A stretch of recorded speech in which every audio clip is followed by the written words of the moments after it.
Assalamualaikum warahmatullahi wabarakatuh.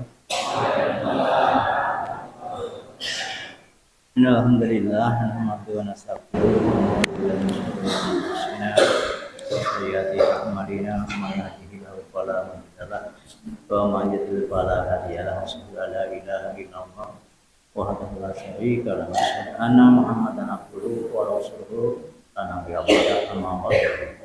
Bapak-bapak, ibu-ibu dan saudara-saudara adik, alhamdulillah dalam menikah keluarga kalian saya tasih binaringan sehat saya sempat saking ngrasane pun Allah Subhanahu wa taala saged ngrawuhi pengawasan rutin malam Senin wonten ing Masjid Nur Rahim Nambangan ing Moda dalam menikah begandingan panjenenganipun Kang Mas Ustad Arif Fahrudin sampun pareng lenggah kalian ke jamaah ingkang dereng rawuh bebilih saking hubungan saking Tilbula iki tasih perjalanan iki sebagian sampun rawuh pramila monggo pengawasan dalu menika kita bikak kanthi sareng-sareng Mas malah kira-kira Bismillahirrahmanirrahim. Kanthi nyebut asma Allah Subhanahu wa taala ingkang Maha Asih. Mugi kegiatan kula panjenengan saya wonten ing kesempatan dalu menika Purwomat Dewasana tansah manggih kawujengan nering sambika Allahumma amin. Pramila monggo mangke kita sareng-sareng kajian dalu menika mugi wonten manfaatipun kangge saking panjenengan sedaya ajeng mangke saged dados ilmi ingkang saged milujengaken panggesangan kula panjenengan sedaya donya akhiratipun Allahumma amin. Kita sambut juga monggo panjenengan Bapak Mas Arif Fahrudin Wakil pun pulau aturakan saking pulau Al-Kalam. Assalamualaikum warahmatullahi wabarakatuh.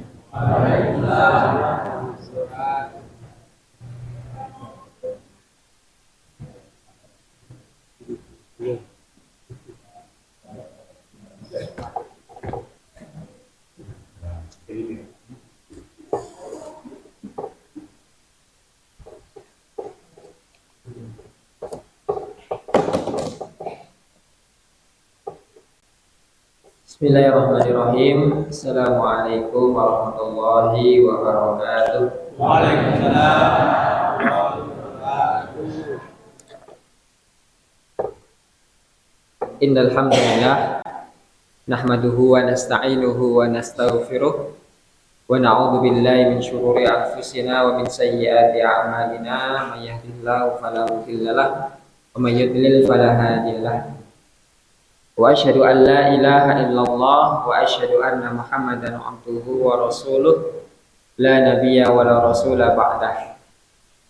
Allahumma shalli ala nabiyyina Muhammadin wa ala alihi wa sahbihi wa man sara ala nahjihi ila yaumiddin. Wallahu ta'ala fi kitabihil karim yarfa'illahu alladhina amanu minkum wal ladhina utul ilma darajat. Qala Nabi sallallahu alaihi wasallam man yuridillahu bihi khairan yufaqihuhu fid din. Rabbi shrah li sadri wa yassir li amri wa hlul 'uqdatam min lisani yafqahu qawli. Amma ba'du. Masyarul muslimin wal muslimat, hadirin wal hadirat jamaah ingkang dipun rahmati Allah Subhanahu wa taala. Monggo ingkang sepindah kita aturaken puji syukur dumateng langsungipun Allah ingkang tansah paring kenikmatan dumateng kita sehingga kita diparingi kesehatan saged nindakaken kesayangan saged nindakake ibadah lan dipun Allah pilih kita kalebet tiyang-tiyang ingkang remen tindak thalabul ilmi wonten masjid punika. Mugi-mugi tindakipun kula lan panjenengan sami wonten panggenan ingkang barokah punika dadoske kita langkung syukur melih saking napa ingkang sampun Allah Subhanahu wa taala paringaken arupi nikmat dumateng kula lan panjenengan sami. Sehingga saking nikmat-nikmat ingkang Allah paringaken kita boten langkung tebih kalian Allah ananging kita langkung cerak malih dumateng Allah Subhanahu wa taala. Shalawat lan salam mugi tansah kaatur dumateng ngarsanipun Nabi kita Nabi Allah Muhammad sallallahu alaihi wasallam lan uga dumateng para keluarganipun, para sahabatipun, para tabi'in, tabi'ut tabi'in lan tiyang-tiyang ingkang saleh ingkang mugi kita kalebet saking umatipun ingkang istiqomah dumugi yaumul akhir mugi. Allahumma amin. Jamaah ingkang dipun rahmati Allah Subhanahu wa taala. Dalu punika kita badhe ngaji salah setunggalipun bab pembahasan ingkang dipun tulis dening As-Sayyid Sabiq wonten kitabipun Al-Fiqhus Sunnah ingkang bahas babagan masalah al-udhiyah utawi ibadah ingkang badhe kita lampahi benjang wonten tanggal 11 Dzulhijjah ingkang bertepatan wonten tanggal 17 Juni 2024 insyaallah. Nah kita badhe bedah mengke fikih ingkang dipun tulis dening As-Sayyid Sabiq wonten kitabipun mugi-mugi saking ilmu hadis-hadis ayat-ayat kesimpulan pendidikanipun para ulama ingkang beliau nukil wonten kitab menika saged nambahi ilmu lan manfaat dumateng kula lan panjenengan sami fid dunya wal akhirah lan saged nambahi kesaenan dumateng tiyang ingkang sampun nulis kitab menika amargi walaupun kita dereng nate kepanggih kalih beliau As-Sayyid Sabiq ananging kita ingkang mendhet ilmunipun kita nggih pados barokah ilmu saking beliau. Ya salah setunggalipun adab tiyang niku sinau kalih tiyang sanes inggih menika remen utawi kersa ndongake wong sing maringi ilmu. Menawi Nabi sallallahu alaihi wasallam ngendikan man lam yashkurin nasa lam yashkurillah. Sing sapa wonge ora iso syukur dumateng sesama manusia mila wong kuwi mau ora bakal iso syukur dumateng sinten Allah Subhanahu wa taala. Mila Bapak Ibu menawi wonten tiyang ingkang maringi kita setunggal perkawis walaupun menurut kita itu tidak penting, banjur kita syukur, berarti kita ajeng syukur kalih Allah niku gampil. Menawi kita dipun paringi sesuatu saking tiyang sanes banjur awake dhewe mboten saged syukur, berarti kita ajeng syukur kalih Allah niku nggih angel. Mila cara kita ngukur syukur kita dumateng Allah niku gampang kemawon. Kita saged syukur ngucapake terima kasih matur suwun syukron jazakumullah khair kepada orang lain itu segampang nopo. Nah kita dipun paringi nopo-nopo kita ngucap syukur matur nuwun nggih mengki kita nggih digampilake dening syukur dumateng Allah Subhanahu wa taala. Lajeng kemawon Bapak Ibu jamaah yang dirahmati Allah, pilih udhiyah inggih menika berasal dari kata dhahiyah. Inggih menika ismun lima yudbahu minal ibili. Nama yang digunakan untuk menyebutkan sesuatu berupa ibilun unta, wal baqari dan sapi, wal ghanami dan kambing, yauman nahri wa ayyamat tasyriki taqarruban ilallahi ta'ala. Wonten dinten nahar pada hari penyembelihan, wa ayyamat tasyrik lan dinten-dinten tasyrik taqarruban ilallah karena pengen nyedai Allah Subhanahu wa taala. Lah wonten definisi punika Bapak Ibu beliau sudah menyebutkan bahwa yang disebut udhiyah niku adalah hewan yang disembelih di hari raya. Hewan apa kemawon sing saged didadosne binatang sembelihan di Idul Adha? Apa? kambing, sapi, unta. Kerbau saged boten kerbau? Saged. Banteng niki banteng saestu nggih. Bukan banteng yang lain. Banteng saged mboten? Banteng niku kelebet saking sapi napa mboten? Sapi. Berarti saged. Tapi ketinggalan dereng enten tiyang niku korban banteng, mboten enten. Jadi hewan-hewan yang bisa digunakan untuk korban itu adalah binatang-binatang tertentu yang tidak bisa menggunakan binatang yang lain walaupun binatang itu berupa binatang yang halal untuk dimakan. Mboten angsal. Kemudian waktu untuk menyembelihnya pun juga terbatas, yaitu yauman nahri pada tanggal 10 Dzulhijjah wa ayamat tasyrik, dan di hari-hari tasyrik tanggal 11, 12 dan 13 Dzulhijjah. Sebagaimana Nabi menyampaikan ayamut tasyriki yaumud dzabhi. Pada hari-hari tasyrik itu adalah hari-hari diperbolehkan seseorang untuk menyembelih binatang apa? Binatang sembelihannya. Lah kemudian ingkang salajengipun ingkang langkung penting bilih kita korban menika nggadahi setunggal niatan. Inggih menika taqarruban ilallahi taala, mendekatkan diri kepada Allah taala, di mana yang namanya mendekatkan diri kepada Allah niku wonten cara-caranipun ingkang Allah sampun sebut, ingkang sampun Allah runtut, ingkang boten pareng kita madosi cara piyambak ajeng nyedak dumateng Allah Subhanahu wa taala.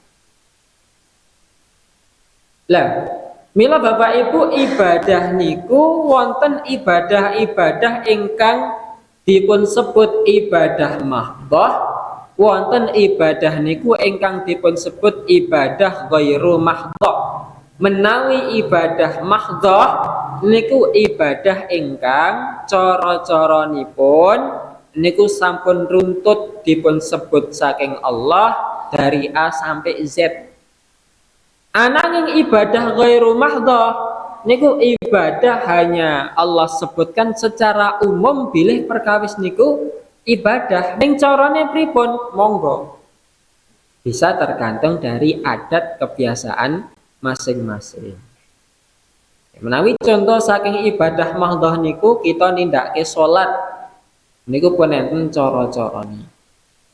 Kita nindakake ibadah kurban niku nggih pun enten cara-carane.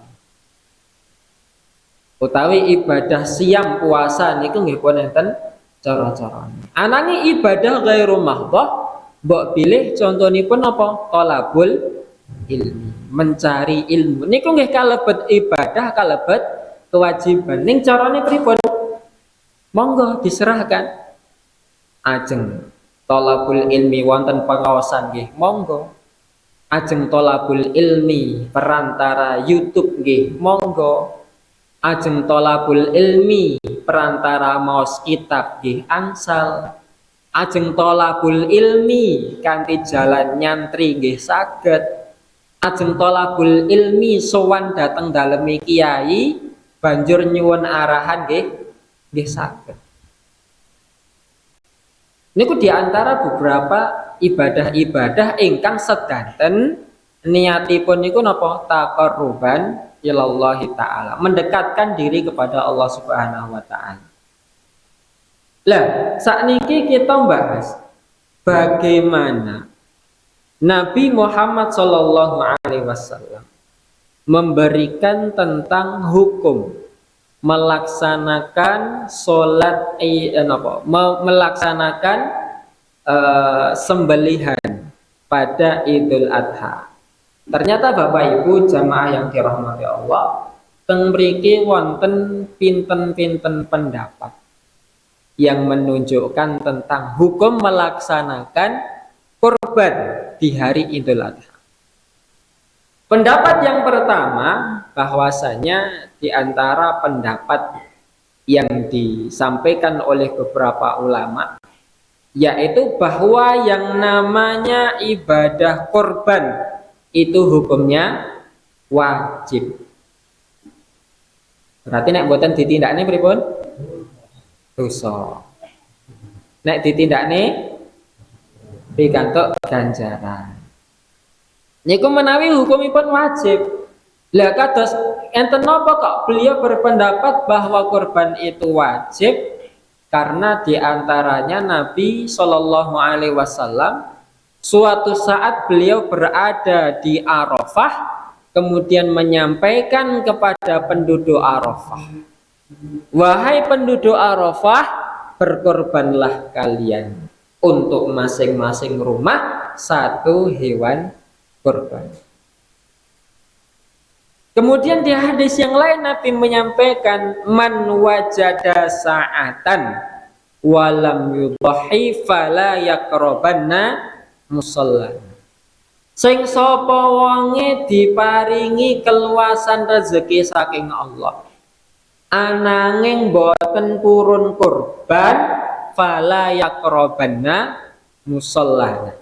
Mula aja cedak-cedak karo tempat salat kami. Sehingga dipandang hal ini adalah sebagai suatu larangan keras, walaupun secara lafal Nabi mboten melarang untuk tidak korban.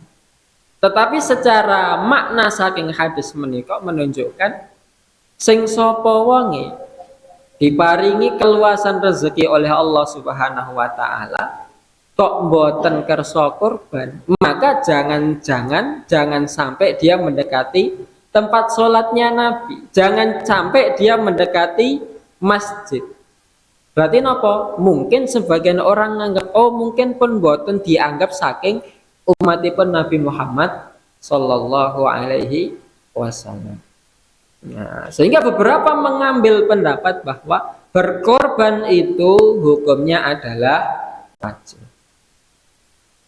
Nah, tetapi wonten pendapat sanesipun niki ingkang dipun ikuti dening jumhur ulama. Lebih banyak ulama niku berpendapat bahwa hukum berkorban itu adalah sunnah muakkadah.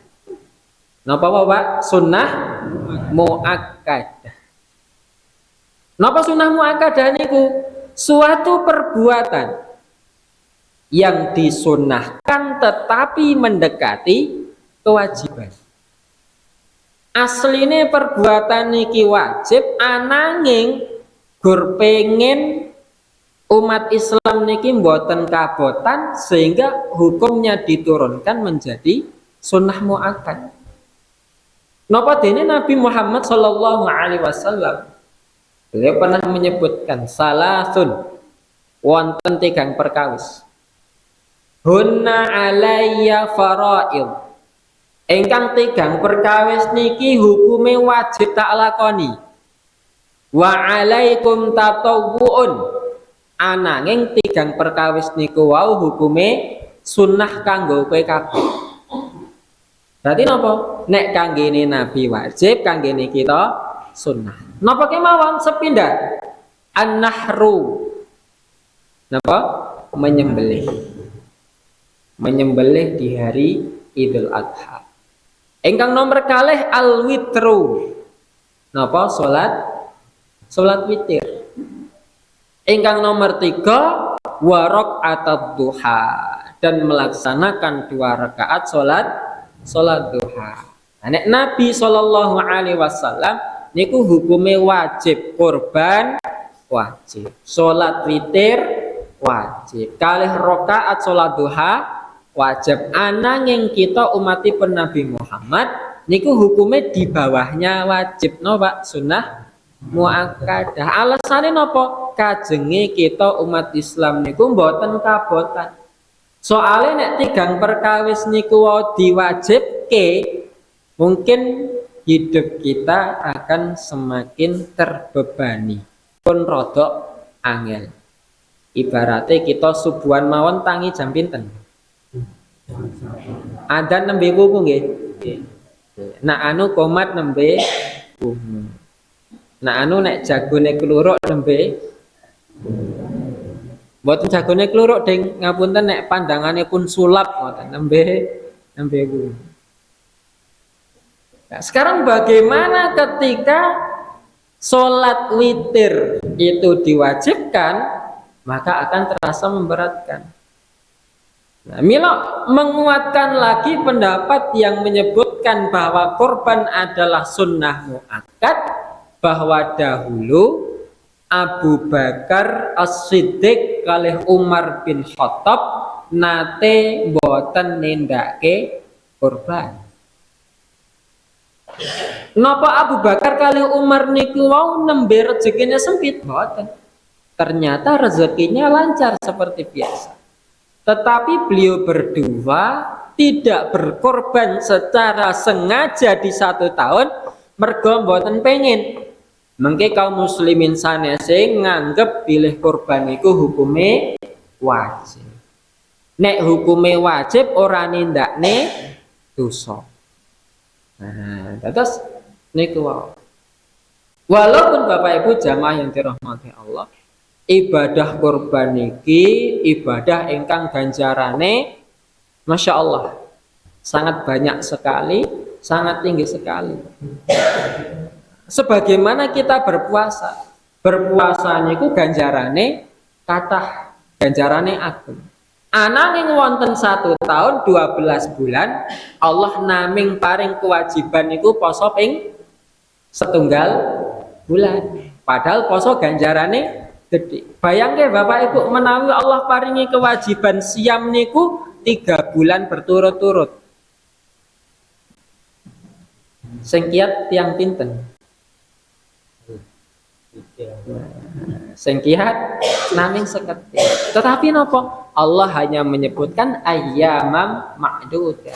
Hanya beberapa hari saja. Kenapa? Awake dhewe Islam yo tetep ibadah, ning awake dhewe niku mboten ngrasa kabotan. Nah, niku. Maka di dalam Muhammadiyah salah satu prinsip tarjih adalah at-taisir, mengambil pendapat yang paling mudah. Jika ibadah niku sing paling enteng, sing paling gampang. Tetapi sing gampang niki tapi istiqomah. Pengaosan ngeten niki nggih ngoten. Menawi pengaosan ngeten niki saben dinten saya napa mboten? Saya. Ning kula yakin jamaah paling mung 3. Absene gentenan. Nah, sehingga supados rada enteng pripun didamel 1 pekan 1 kali, 1 minggu hanya 1 kali. Napa? At-taisir, meringankan tetapi amalan ini bisa dikerjakan secara terus-menerus. Nah, kemudian di antara keutamaan seseorang berkorban, Nabi Muhammad SAW ngendika wonten riwayat ingkang dipun sebut saking Aisyah radhiyallahu anha bahwasanya Nabi bersabda ma'amila adamiyun min amalin yauman nahri ahabba ilallahi min ihraqid dammi. Boten enten amale anak Adam sing dilakoni ana ing dina nahar ingkang langkung dipun tresnani saking Allah Subhanahu wa taala kajaba amalan ihraqud dammi, meneteskan darah dari hewan-hewan kurban. Innaha la ta'ti yaumal qiyamati bi quruniha wa asy'ariha wa adlafiha. Karena hewan kurban nanti akan datang pada hari kiamat dengan menyertakan tanduknya, dengan menyertakan rambut-rambutnya, dengan menyertakan kuku-kukunya. Wa inna dama la yaqa'u minallahi bimakanin. Bahkan darahnya sudah Allah letakkan di suatu tempat qabla an yaqa'a 'alal ardi. Saderenge darah niku netes wonten ing lemah. Niki keutamaanipun hewan kurban.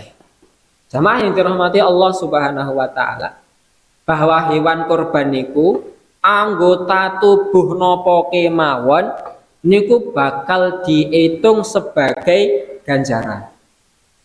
Misal nggih, wonten bapak ibu ingkang korban mendo, korban wedhus.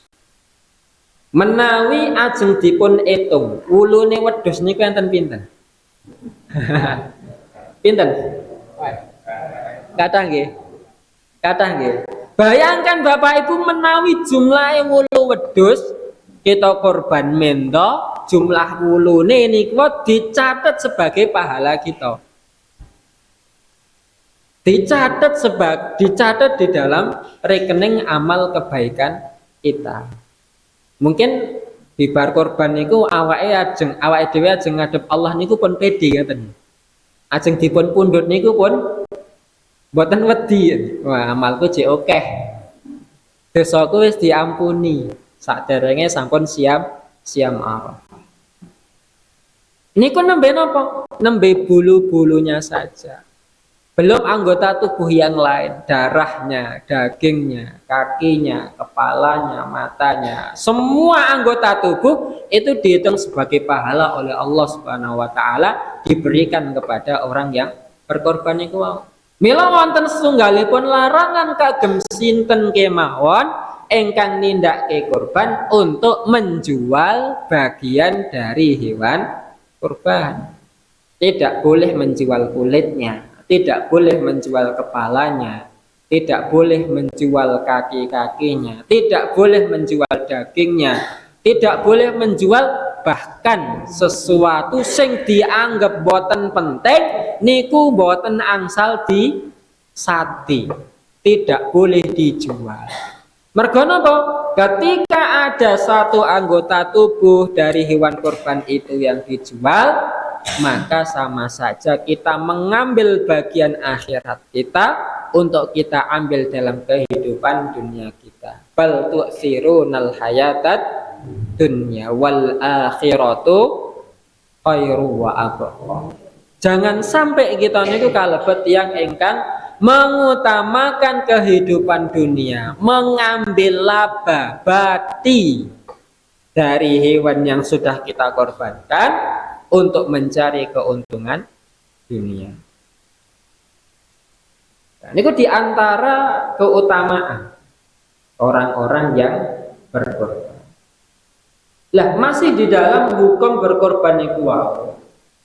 Sakniki menawi wonten setunggal keluarga ingkang gadhahi pinten anggota keluarga. Korban itu untuk satu orang, nopo untuk satu rumah, nopo untuk satu keluarga. Satu keluarga. Bagaimana dalam suatu riwayat wonten tiyang wonten gen zamanipun Nabi, ada seorang sahabat itu yang berkorban untuk keluarganya sendiri 1 ekor kambing. 1 ekor kambing untuk satu keluarga. Kemudian kambing itu disembelih, terus dibagi-bagikan kepada orang-orang sehingga orang-orang merasakan senang.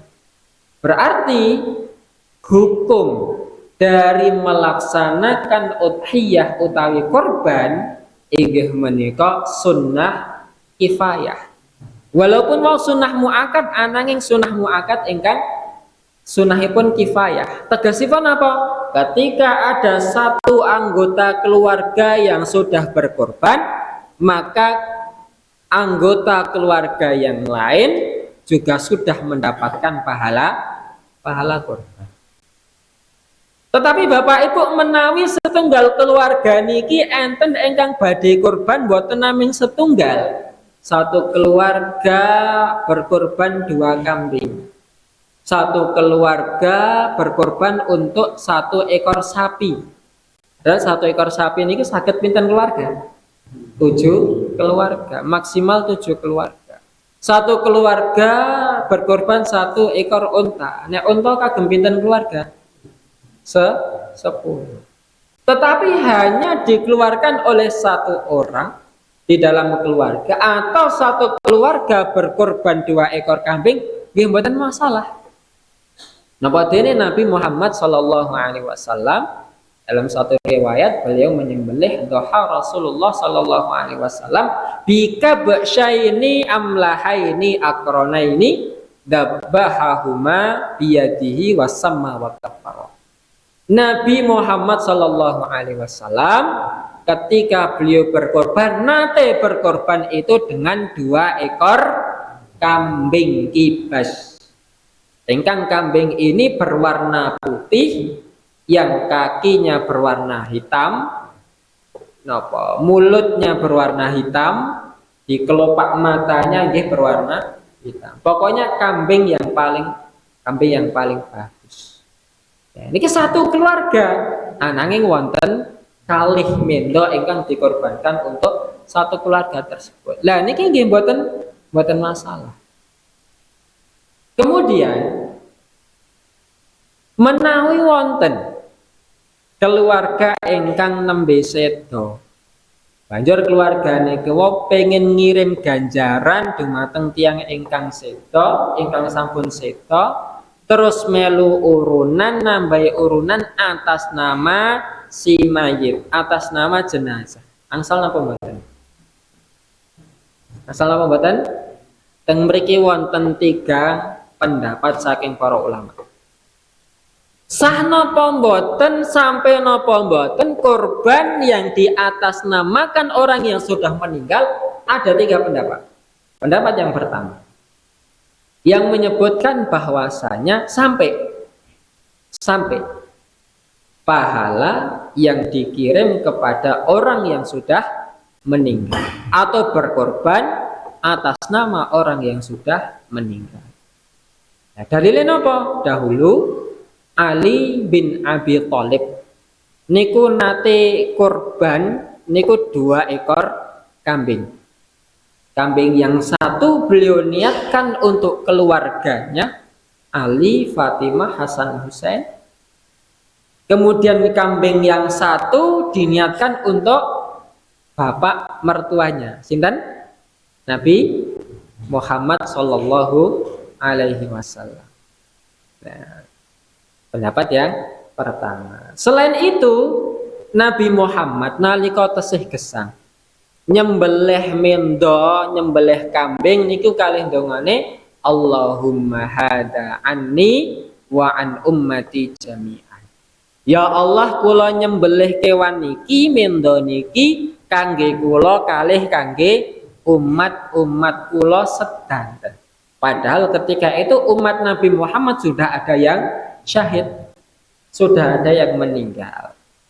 Nah, ini pendapat yang pertama. Pendapat yang nomor kali, tidak boleh seseorang yang masih hidup beribadah berkorban atas nama orang lain, baik masih hidup ataupun sudah wafat, kecuali orang itu sudah pernah bernadar. Sampun nadar, sampun janji, tesih gesang niku pun nate janji. Aku sok mben pokoke arep korban. Dan delala bertambahnya waktu, berjalannya waktu, tiang niku diparingi ujian Allah, diparingi gerah banjur mboten saged korban. Kemudian sampai akhir hayatnya belum jadi korban. Artane sing ajeng tinggi korban nggih sampun tinggi berobat. Nah, maka karena dia sudah bernadar dan berjanji, orang yang masih hidup keluarganya niku wajib hukumipun untuk berkorban atas nama orang yang sudah wafat. Tetapi menawi tiang sing sampun sedo niku wau dereng bernadar niku malah mboten pareng. Karena napa? Wala taziru waziratu wizra ukhra wa an laisa lil insani illa ma sa'a. Dan tidaklah seseorang itu bisa memanen amalan kecuali amalan yang sudah diupayakan, amalan yang sudah dilaksanakan. Nah, mila niki ingkang dados penguat lan niki ingkang dipun pendet saking Majelis Sarjih Muhammadiyah. Boleh ndak berkorban atas nama si mayit? Mboten angsal. Kecuali si mayit tersebut pernah bernadar, pernah berjanji. Nek belum pernah berjanji tidak boleh. Karena apa? Akan jatuh kepada pendapat yang ketiga bahwa berkorban atas nama orang yang sudah wafat niku hukume mboten naming boleh. Dan apa? Bukannya diperbolehkan, bukannya disunahkan, ananging malah dimakruhkan. Makruh niku napa?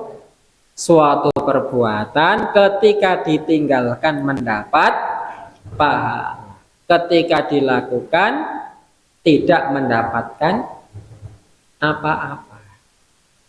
Nah, kenapa dihukumi makruh? Karena tiang menawi korban atas nama orang yang sudah wafat, orang yang sudah meninggal, niate niku kadang mboten taqarruban ilallah. Ning napa? Napa kinten-kinten? Pamer. Duduhke. Iki lho aku sukses, aku duwe duit, aku iso korban, aku ya iso ngorbanke bapak sing sampun sedo.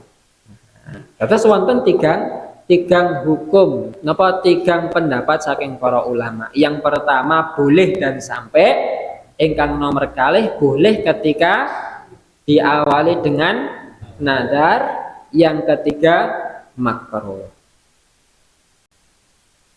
Nah, kemudian Bapak Ibu jamaah yang dirahmati Allah Subhanahu wa taala. Niku kita berbicara tentang hukum melaksanakan kurban. Kemudian selanjutnya, kriteria hewan niku boleh untuk dijadikan sebagai hewan kurban adalah wonten kalih kriteria. Kriteria yang pertama adalah kriteria berdasarkan fisik hewan niku wau. Yang pertama, kriteria dilihat dari fisik hewan. Suatu saat Nabi Muhammad sallallahu alaihi wasallam ngendika wonten salah setunggalipun hadis, arba'atun, ada 4 hal, la tujzi'u fil adhahi, ingkang 4 hal niku wau mboten saged maringi ganjaran dalam rangka berkorban. Tegesipun menawi wonten hewan ingkang gadhahi salah setunggalipun ciri saking sekawan ciri-ciri niki mengke boten bakal Allah tampi kurbanipun. Nah terus pripun Mas? Dia tetep pikantuk ganjaran. Ini ganjaran apa? Sedekah. Nah niki pentingipun Bapak Ibu kita mangertosi fikih kurban, fikih udhiyah niku agar ibadah udhiyah kita tidak jatuh kepada ibadah sedekah. Nek kita nindake ibadah udhiyah niku sesuai dengan tuntunan, maka pahala yang kita dapat pahala udhiyah. Ananging menawi kita niku nindake mboten sesuai tuntunan, jatuhnya ibadah sedekah. Ingkang selisih pahalanya di sisi Allah niku nggih ageng. Lah 4 hal ini adalah yang pertama, al-auraul bayyinu awaruha. Suatu hewan yang kelihatan buta, baik buta satu matanya atau buta dua-dua matanya. Ingkang nomor kalih wal maridatu al bayyinu maraduha. Hewan yang sakit, yang kelihatan sakitnya. Ya niki ngapunten mbok bilih ingkang gadhahi minta sakit sing cetha niku biasane nek wedhus sakit napa nggih? Napa? Gudik napa le? Nah, mencret, masuk angin napa boleh? Nah, amargi kula mboten gadhahi minta nggih mboten nate melihat anatomi perkembangan kambing. Dados mboten ngertos penyakit niku napa. Tapi yang di sini yang disebutkan adalah al-maridatu bayyinun maraduha. Hewan yang memiliki penyakit ingkang penyakit niku jelas. Menawi sapi mbok pilih terkena penyakit antraks atau penyakit-penyakit yang lain. Ya wingi niku enten penyakit sapi sing bintul-bintul ageng niku napa? Lato-lato nggih. Penyakit namine lato-lato. Ini termasuk hewan yang sakit yang mana jelas kelihatan penyakit. Kemudian yang ketiga wal arja'ul bayyinu dal'uha. Hewan yang pincang yang kelihatan pincang dari hewan tersebut. Wal ajfa'ul lati la tunki, atau hewan yang punya penyakit di tulangnya sehingga tidak bisa menghasilkan sumsum. Atau hewan niku wau hewan ingkang kurus kerontang.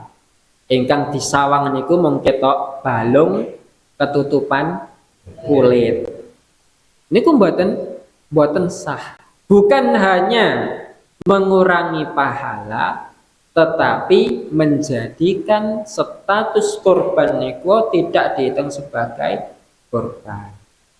Nah niki kriteria ingkang pertama yaitu saking fisik binatang niku wau. Banjur ingkang nomor kali ingkang langkung penting inggih menika hewan korban niku nggadhahi umur minimal boleh dijadikan sebagai hewan korban. Dateng mriki wonten 4 jenis hewan berdasarkan umurnya. Yang pertama unta. Menawi unta niku saged didadosne hewan korban ketika sudah berumur 4 tahun jalan 5 tahun. Yang kedua sapi. Sapi niku umurnya harus 2 tahun jalan 3 tahun. Nah, tetapi Bapak Ibu, teng mriki Nabi menyampaikan, janganlah kalian menyembelih illa musinnah, kecuali binatang yang sudah musinnah. Napa musinnah niku? Yang sudah napa? Poel, sudah berganti 2 giginya. Menawi dereng enten kalih tahun kok sampun poel, hewan itu boleh dijadikan untuk sapi niku boleh dijadikan untuk hewan korban. Kemudian yang ketiga kambing. Kambing ini minimal umurnya pinten? 1 tahun. Tetapi kambing niki wonten 2 jenis. Ada kambing biasa, ada kambing jadak. Jadak niku ketingale domba utawi biri-biri. Nah, sedangkan kalau domba atau jadak di sini minimal boleh dikorbankan niku nalika umure sampun mencapai 1/2 tahun atau 6 bulan. Nah, wonten sekawan unta sekawan tahun jalan 5 tahun, sapi 2 tahun jalan 3 tahun, kambing 1 tahun jalan 2 tahun, jadak domba setengah tahun lebih. Nah kemudian mbok pilih wonten anggapan boleh atau tidak berkorban dengan hewan betina. Kambing nggih kambing betina, sapi nggih sapi betina, unta nggih unta betina. Angsal napa mboten? Angsal. Amargi napa mboten enten perintah bahwa korban itu harus berupa hewan yang jantan. Tetapi lebih utama hewan dijadikan korban itu adalah hewan yang jantan. Mergo napa? Yang pertama hewan jantan niku dagingnya lebih berisi yang pertama. Kemudian yang kedua, ketika hewan betina yang dijadikan sebagai binatang sembelihan mengke ajeng ternak melih angel. Ya, niku diantara napa kenapa hewan jantan niku diutamakan. Kemudian yang ketiga, hewan betina niku regine kalih wedhus lanang sing pundi ya? Nah, harganya lebih tinggi sehingga pengorbanannya pun lebih berat. Kemudian wonten pertanyaan melih, menawi korban ngagem kambing betina ingkang sampun majer, angsal napa mboten? Boleh. Wonten pertanyaan melih, menawi korban ngagem kambing ingkang dikebiri, angsal napa mboten? Boleh. Karena Nabi pernah berkorban dengan kambing yang sudah dikebiri. Nah, ini ciri-ciri hewan berdasarkan umurnya. Nah, kemudian melihat bahwa berkorban niku nggadahi keutamaan ingkang ageng sanget. Mila para ustad, para ulama niku menghasung nek iso awake dhewe sak mampu-mampune niku saged korban. Walaupun ngagem binatang korban ingkang paling murah. Misal kambing betina sing sampun majer niku regine pinten paling, Pak? Pinten? 1 juta angsal. Angsal. Panjenengan gadahi celengan sayuta mboten? Gadahi mboten? Nah, mboten wani jawab. Mengidak terus di kantor. Sehingga para ulama niki menghasung walaupun berkorban dengan hewan yang paling kecil, hewan yang paling murah, monggo silahkan. Karena misalkan kita niat, aku tahun ngarep ajeng korban. Lah ngopo kok tahun ngarep? Duweni di 3 yuta tak hitung-hitung lagi tahun ngarep. Sakniki duweni piro? 1,5. Belum tentu Bapak Ibu tahun depan kita masih bisa menemui Idul Adha. Tetapi ketika sekarang kita menemui Idul Adha, gada itu sekedik, kita lakukan amalan itu sesegera mungkin. Fastabiqul khairat, badiru bil amal. Bersegeralah dalam melakukan amalan-amalan kebaikan. Wasari'u ila magfiratin mir rabbikum. Bersegera untuk mencari ampunan dari Allah Subhanahu wa taala. Nah, kemudian ketika menyembelih hewan betina, nyembelih sapi betina utawi kambing betina pun dicek kita mboten enten janine. Delalah pas dibeleh niku tibake wonten anake. Biasane anake niku urip napa mati? Mati. Lah anake sing mati niku statusnya halal napa bangke? Nah, halal napa bangke? Kan mboten disembelih, Pak. Masya Allah. Nah itu. Jadi menyembelih induk niku sama dengan menyembelih anak. Maka anak atau janin yang ada dalam perut induknya, walaupun belum sempat disembelih, ketika ibunya sudah disembelih dengan cara yang halal, anak itu mati, statusnya adalah hewan yang halal, bukan sebagai bangkai. Ya niku. Dan kemudian wonten anjuran dumateng sinten ingkang badhe kurban niki sampun tanggal selangkung sasi Dzulqa'dah.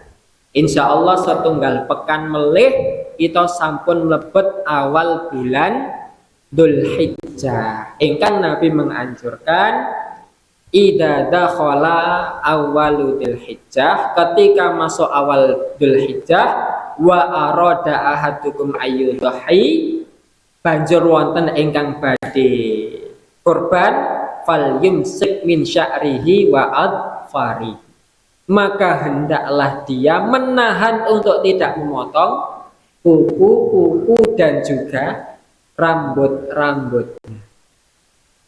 Nek wulune dikerok angsal mboten? Mboten, sami mawon. Atau ada anggota tubuh lain yang dikurangi boleh atau tidak? Mboten. Ibu-ibu diet angsal napa mboten? Disamakan. Kenapa? Karena ketika kita masuk pada bulan Dzulhijjah, banjur kita ajeng kurban, mengke menawi binatang sing kita kurbanke niku sampun disembelih, sudah selesai penyembelihannya, maka seluruh anggota tubuh kita akan diberikan ampunan oleh Allah Subhanahu wa taala. Satu, dan yang kedua dijadikan sebagai saksi. Dijadikan sebagai saksi, maka dianjurkan untuk tidak memotong rambut gen rambutnya dawa. Dianjurkan tidak memotong kuku gen kukune dawa. Banjur rambut sing panjang, kuku sing panjang. Mengke wonten akhirat niku saged menjadi saksi bahwa kita berkorban dan dijauhkan dari api neraka. Mungkin-mungkin kita sedanten saged nindakake korban. Allahumma amin. Nah, kemudian terakhir ingkang saged kita bahas berikutnya adalah musyarakatul hayawan.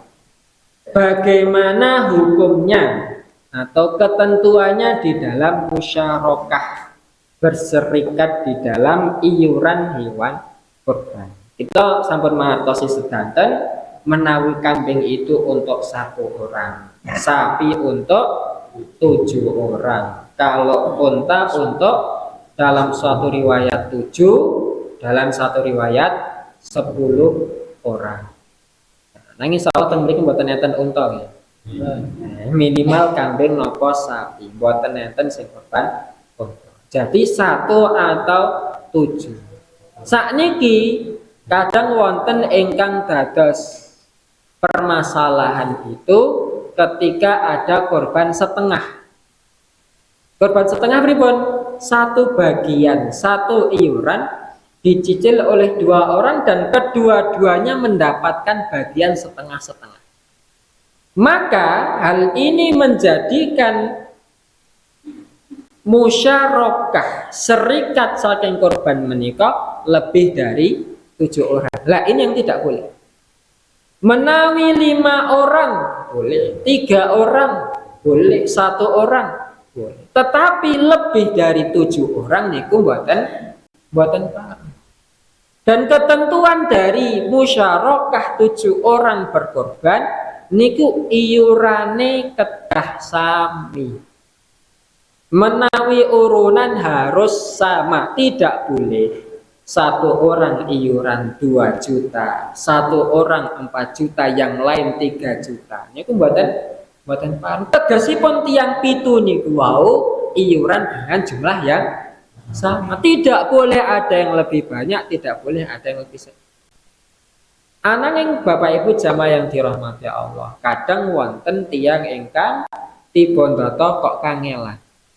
Kedahipun iuran 3 yuta kok tesih kirang gangsal 100.000, banjur wonten tiyang ingkang badhe nomboki. Niku kok mboten terus, ya wis aku tak urunan 3,5, kowe 2,5 ora apa-apa. Bukan seperti itu caranya, tetapi orang yang punya kelebihan itu menghibahkan, memberikan kelebihan 500.000 niku kepada orang yang masih membutuhkan, kemudian uang yang sudah genap niku disetorkan sehingga jumlahnya menjadi sama. Atau mungkin di sekolah-sekolah napa nek kula riyen niku bahkan teng pondok niku sedanten santri disuni iuran kurban. Nek riyen selangkung. Nah, bagaimana hukumnya berkorban untuk lebih dari 7 orang? Berarti nek sak pondok niku wong 300 iuran sapi setunggal. Lebetnya korban apa mboten? Mboten. Itu hanya bernilai sebagai sedekah. Nah, atau mungkin Bapak Ibu jamaah yang dirahmati Allah, ketika ada yang pengen berkorban, setiap tahun pengen, tetapi ternyata kemampuan masing-masing niku berbeda. Wonten sing nyiapke 3 yuta per tahun niku enteng, wonten sing abot. Mungkin sebagai penyemangat bisa diadakan arisan korban. Nah, arisan korban pripun? Nggih, nanti iuran. Tahun ini siapa yang dapat, tahun besok siapa yang dapat, tahun besok siapa yang dapat. Maka orang yang ikut arisan korban ini tadi, walaupun boten saged tiap tahun korban, ananging sampun pikantuk kurban. Mergo napa? Mergo tiyang niku wonten manahipun sampun nggadahi niat. Aku wis niat kurban tahun iki ananging dereng kesampaian. Ternyata tahun depan belum, tapi masih niat. Tahun depannya lagi belum, tapi sudah niat. Ganjarannya pikantuk terus, pahala sepenuhnya didapat ketika orang itu mendapatkan bagian dalam iuran kurban. Nah, Bapak Ibu jamaah yang dirahmati Allah Subhanahu wa taala, ada banyak cara pripun kita ajeng ngibadah. Monggo kita berlomba-lomba sebisa mungkin kita dapatkan, kita gapai keutamaan dalam berkorban menika. Menawi niku rumiyin pengosan kita wonten dalu punika, mbok bilih ingkang enten ingkang badhe tanglet menawi enten pertanyaan mungkin saged kita jawab semampu kula. Monggo setunggal pertanyaan. Buatan enten, pun langsung kita tutup. Tekap nggih. Nggih, mungkin nambahi ilmu manfaat dumateng kita sami. Kita tutup kanthi wawasan hamdalah. Alhamdulillah. Subhanakallahumma bihamdika asyhadu an la ilaha illa anta astaghfiruka wa atubu ilaik. Assalamualaikum warahmatullahi wabarakatuh. Waalaikumsalam.